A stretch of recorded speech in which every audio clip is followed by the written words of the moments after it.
Bonjour, je m'appelle Mika Kim et aujourd'hui je vais parler de mes expériences concernant l'apprentissage des langues étrangères. Pour introduire, je viens de Corée du Sud, ma langue maternelle c'est le coréen, mais j'ai appris beaucoup de langues étrangères comme le français, l'anglais, l'espagnol aussi, et le japonais et le chinois un peu. Et dans le futur, je voudrais apprendre l'italien et l'allemand aussi. Et je vais parler de mes expériences, des stratégies que j'ai utilisées.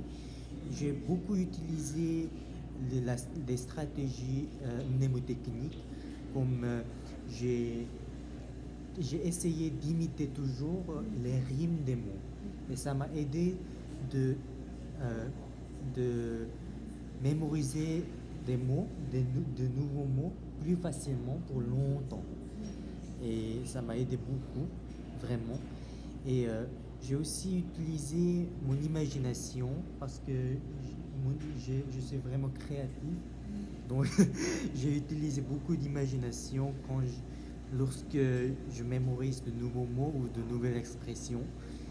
Et comme j'ai relié les images avec de nouveaux mots ensemble. Et ça m'a aidé à les mémoriser.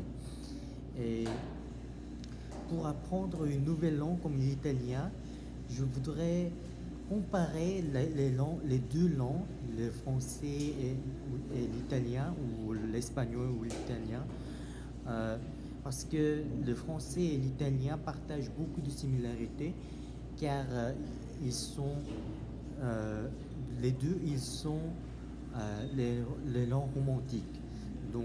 Ils partagent beaucoup de similarités. Ça m'aidera beaucoup à apprendre l'italien si je compare les deux langues ensemble, la grammaire, les vocabulaires, etc. Oui, merci beaucoup. Et Esther, et toi? Bonjour, je m'appelle Asselman et Bonjour. bonjour.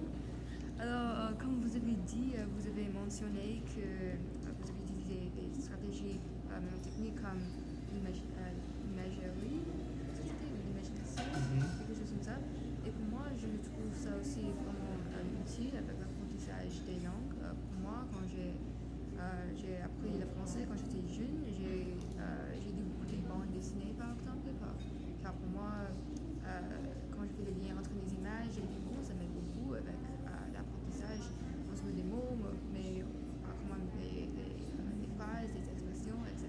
Mhm. Et aussi avec cette stratégie, je vais aussi l'appliquer sur les autres langues que je voulais apprendre ou j'apprends maintenant, comme par exemple le coréen. Mhm. Euh, Ah, le coréen, oui, ma langue maternelle. oui, je parle beaucoup avec mes parents ou ma famille en général. Alors, ça, c'est aussi une autre stratégie que j'utilise quand j'apprends une langue, c'est de parler beaucoup avec les autres personnes qui Oui, parlent c'est la langue. vrai, c'est vrai. Oui, alors, comme par exemple en classe, j'essaie de parler en français, puis avec par exemple toi ou les autres personnes. Alors, je pense que ça m'aide beaucoup avec ça.